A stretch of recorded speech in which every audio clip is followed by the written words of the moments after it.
자, 국민의힘 대선 경선 과정에서 세 가지 변수가 또 등장을 했는데 바로 여러 가지들이 있는데 첫 번째 변수는 어제 공개된 한덕수 권한대행의 외신 인터뷰 내용입니다. 신문 함께 보겠습니다.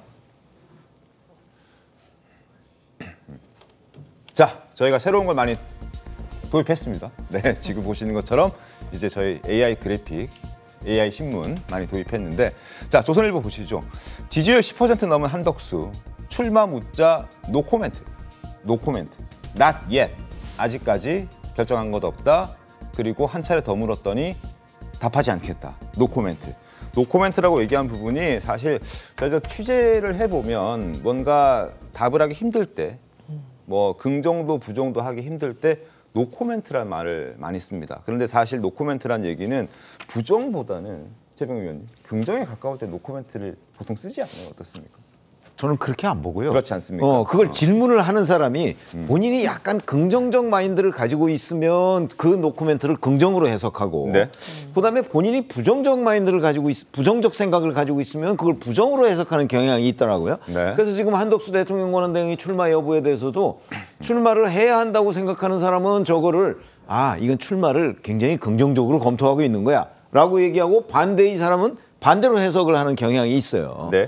근데 이제 저희 같은 사람이 이렇게 약간 중립적으로 보면 저거는 지난 8일에 트럼프 미국 대통령의 질문을 받고서는 고민 중이라고 답변을 했죠. 그 고민 중보다는 조금 더 나간 것 아닌가. 저게 파이낸셜 타임스 인터뷰 내용을 보면 네. 처음에 질문했을 때는 not yet라고 얘기를 했어요. 아직 결심하지 않았다고 얘기를 네. 했거든요. 근데 질문을 계속하니까 노코멘트라고 얘기했다는 거예요. 맞습니다. 그러니까 더 이상은 그 질문 자체를 받지 않겠다, 이런 의미이기 때문에 뭐 정확하게 어느 쪽이다 얘기를 할 수는 아직 단정은 좀 못할 것 같고, 네. 다만 8일 그 트럼프 미국 대통령의 질문보다는 정말 조금 더 나아간 것 같기는 한데, 조금 더 이게 진전되긴 어차피 했다. 조금 나아간다고 되는 문제가 아니고 결심을 해야 되는 문제거든요. 네. 그러니까 조금 더 두고 봐야 될 문제인 것 같습니다. 지난 8일 통화, 이 트럼프 대통령과의 통화 내용을 지금 잠깐 언급해 주셨는데 그때랑 조금 기류가 달라졌다라는 평가를 해주셨습니다. 그래픽 한번 보겠습니다.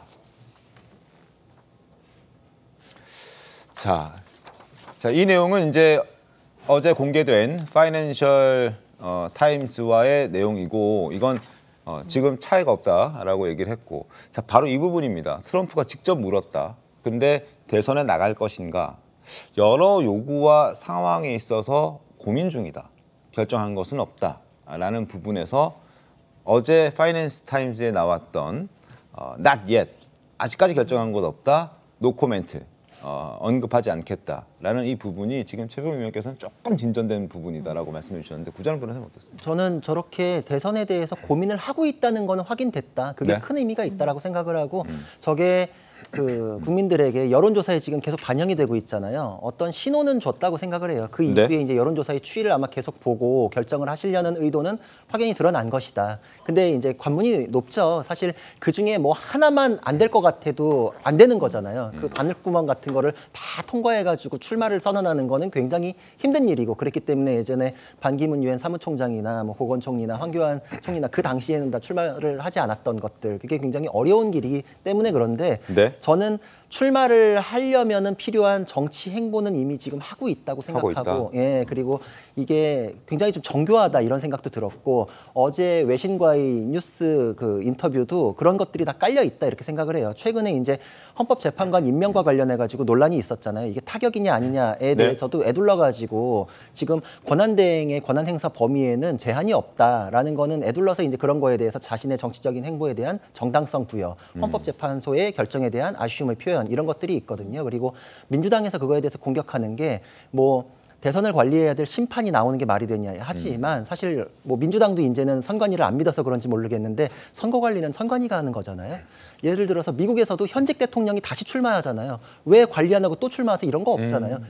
어디나 다 그래요. 우리는 단임제기 때문에 저런 얘기를 갑자기 하는 건데 헌법상으로 그건 맞지 않는 거예요. 선관위를 이제 아예 제외해 놓고 얘기하는 것밖에 안 되는 건데, 그리고 또 하나 보면은 뭐 선출되지 않은 권력에 대한 얘기 굉장히 많이 해요. 민주당이 이제 의원들이 굉장히 많다 보니까 선출된 권력에 대한 자부심이 굉장히 많은데 그럴 것 같으면 공무원까지 다 선출하면 좋죠. 그러나 그렇게 할 수 없기 때문에 네. 중요한 직책을 선출을 하고 그 사람이 임명, 지명을 해가지고 채우게끔 하는 게 헌법 시스템이고 그 대통령제의 원조라고 할 수 있는 미국을 봐도 심지어 단 한 번도 선출되지 않은 사람이 대통령이 됐던 경우도 있어요. 어떤 경우냐면 닉슨 대통령이 하야했잖아요. 그때 부통령이 뽑힌 사람이 개인 비리 때문에 하야를 하고 그냥 지명된 사람이 제럴드 포드가 지명돼서 부통령이 됐다가 다시 또 그냥 대통령직을 인수받아가지고 대통령이 됐었거든요. 그렇군요. 그러니까 그런 것들은 선출된 권력에 대해서 너무 환상을 갖고 있다. 헌법 시스템이 이걸 예정한 거기 때문에 한덕수 총리가 이제 그런 것들을 아까 헌법을 얘기하면서 다 일단 정치적으로 반박은 해놨다. 그러니까 출마를 위해서 자신에게 리스크로 들어지는 거에 대해서 다 이렇게 하는 거는 사실상 대선 행보, 정치 행보라고 볼 수는 있다. 그러나 관문이 높다. 마지막에 정말 하나만 아니라도 아닐 수 있기 때문에 끝까지 지켜봐야 되고 국민의힘 안에서 그렇기 때문에 나와라 나와라 이렇게 언급하는 건 굉장히 조심해야겠다는 생각을 합니다. 알겠습니다.